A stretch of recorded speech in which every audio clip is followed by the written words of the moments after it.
Syekh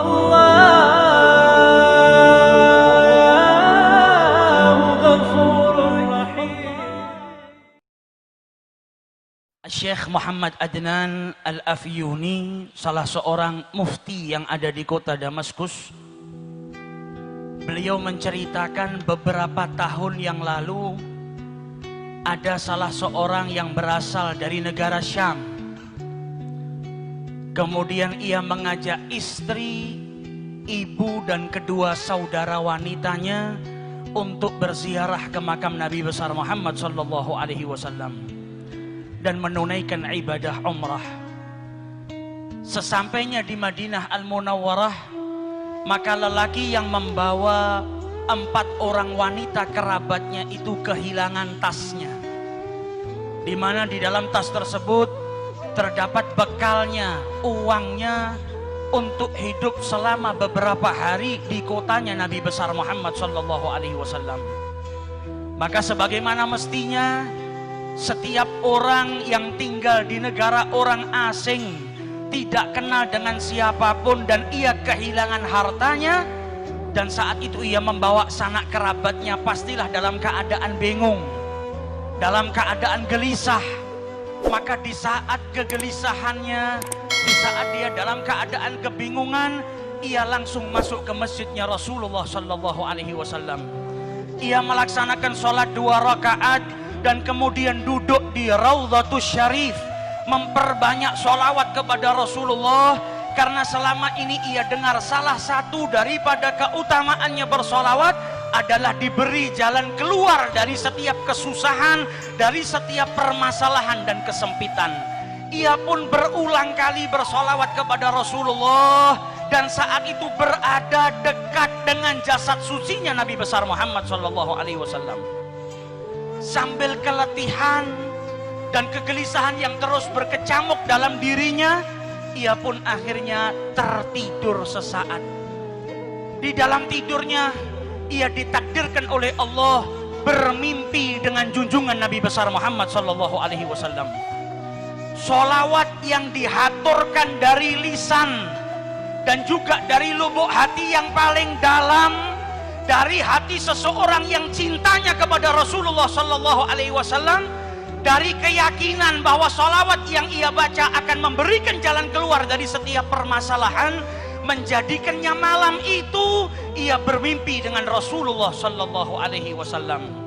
Dan Nabi bersabda dalam hadis yang man ra'ani faqad ra'ani, siapa yang melihatku maka sesungguhnya ia melihat aku. Man ra'ani fil manam faqad ra'ani, siapa yang mimpi berjumpa denganku sesungguhnya ia benar-benar mimpi berjumpa denganku. Innamas syaitan la yatamatsalu fi surati, karena syaitan itu tidak mampu menyerupai Rasulullah sallallahu alaihi wasallam. Di dalam mimpinya Rasulullah berkata kepada lelaki tersebut, pergilah engkau ke pintu Masjid Nabawi nomor sekian, maka engkau akan dapati seorang penjaga pintu yang bernama Utsman. Maka katakan kepada Utsman, inna Rasulullah yugri'uka salam.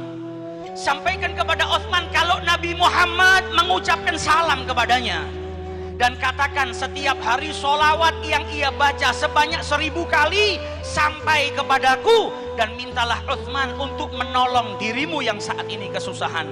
Bangun daripada tidurnya, ia merasakan kebahagiaan yang luar biasa, karena saat itu ia dapat memandang wajah suci Nabi besar Muhammad sallallahu alaihi wasallam.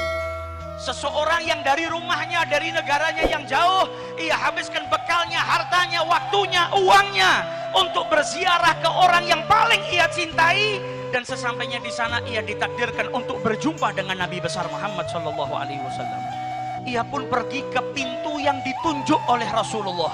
Sesampainya dia di sana, dia bertanya kepada para penjaga kota Madinah, afikum Utsman, adakah di antara kalian yang bernama Utsman? Maka salah seorang daripada mereka berkata, hadza Utsman, itu Utsman yang kau cari. Maka ia pun mendatangi Utsman seraya berkata, inna Rasulullah yugri'uka salam, Nabi ngucap salam kepadamu. Dengan bukti kalau Nabi itu mengetahui sholawat yang kau baca setiap hari sebanyak 1000 kali. Kenalkan, namaku adalah Abu Adib. Aku datang bersama 4 orang wanita daripada keluargaku. Hartaku kecurian dan Nabi minta engkau membantuku saat ini. Maka si Utsman berkata, ini ucapan gak pantas kita bicara di sini. Mari masuk ke dalam kantor saya. Sampai di dalam kantornya ditanya, ma qissatak, bagaimana ceritamu ini kok bisa sampai ke sini? Apa yang kau alami? Diulang lagi ceritanya. Rasulullah menitipkan salam kepadamu. Namaku Abu Adib, aku kehilangan harta. Maka Utsman berkata, ini cerita nggak pantas diceritakan di sini.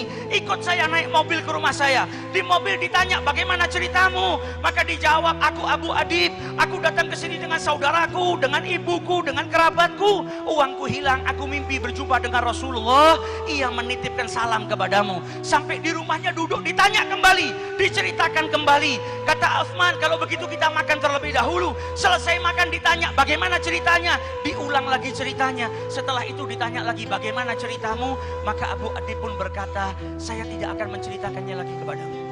Sudah 10 kali saya ulang-ulang cerita ini. Kalau kau percaya, bantulah saya. Kalau engkau tidak percaya, maka izinkan saya pergi dari tempat ini. Maka dijawab oleh Utsman, laqad saddaqtuk min marratil ula. Saya sudah percaya dengan ceritamu dari pertama engkau bercerita kepada saya. La ya'lamu ahadan inni usalli alaih alfa marrah kulli yaum illa alladhi akhbaraka bidzalik. Karena tidak satu pun dari manusia ada yang tahu kalau saya bersolawat kepada Nabi Muhammad setiap hari 1000 kali, kecuali yang mengabarkan hal tersebut kepadamu, yaitu Nabi besar Muhammad SAW. Akan tetapi saya berulang kali bertanya kepadamu bagaimana ceritanya, karena saya merasa bahagia ketika mendengar Nabi Muhammad mengirimkan salam kepadamu. Dan saya ingin kalimat itu terus diulang-ulang, didengarkan di telinga saya. Kebahagiaan yang luar biasa ketika saya setiap hari bersolawat dan salam kepada beliau. Tiba-tiba saya mendapatkan keberkahan, Nabi Muhammad mengirimkan salam kepadamu. Saya bertanya berulang kali bukan karena tidak percaya, tapi telinga ini ingin terus mendengar nama Nabi Muhammad SAW, dan telinga ini terus ingin mendengar kalau Nabi Muhammad mengutarakan salamnya kepadaku. Ambil apa yang kau inginkan. Berapa hartamu yang hilang aku ganti, karena aku memiliki kebahagiaan yang tiada tara, yaitu dengan mendapatkan salam dari Nabi besar Muhammad SAW.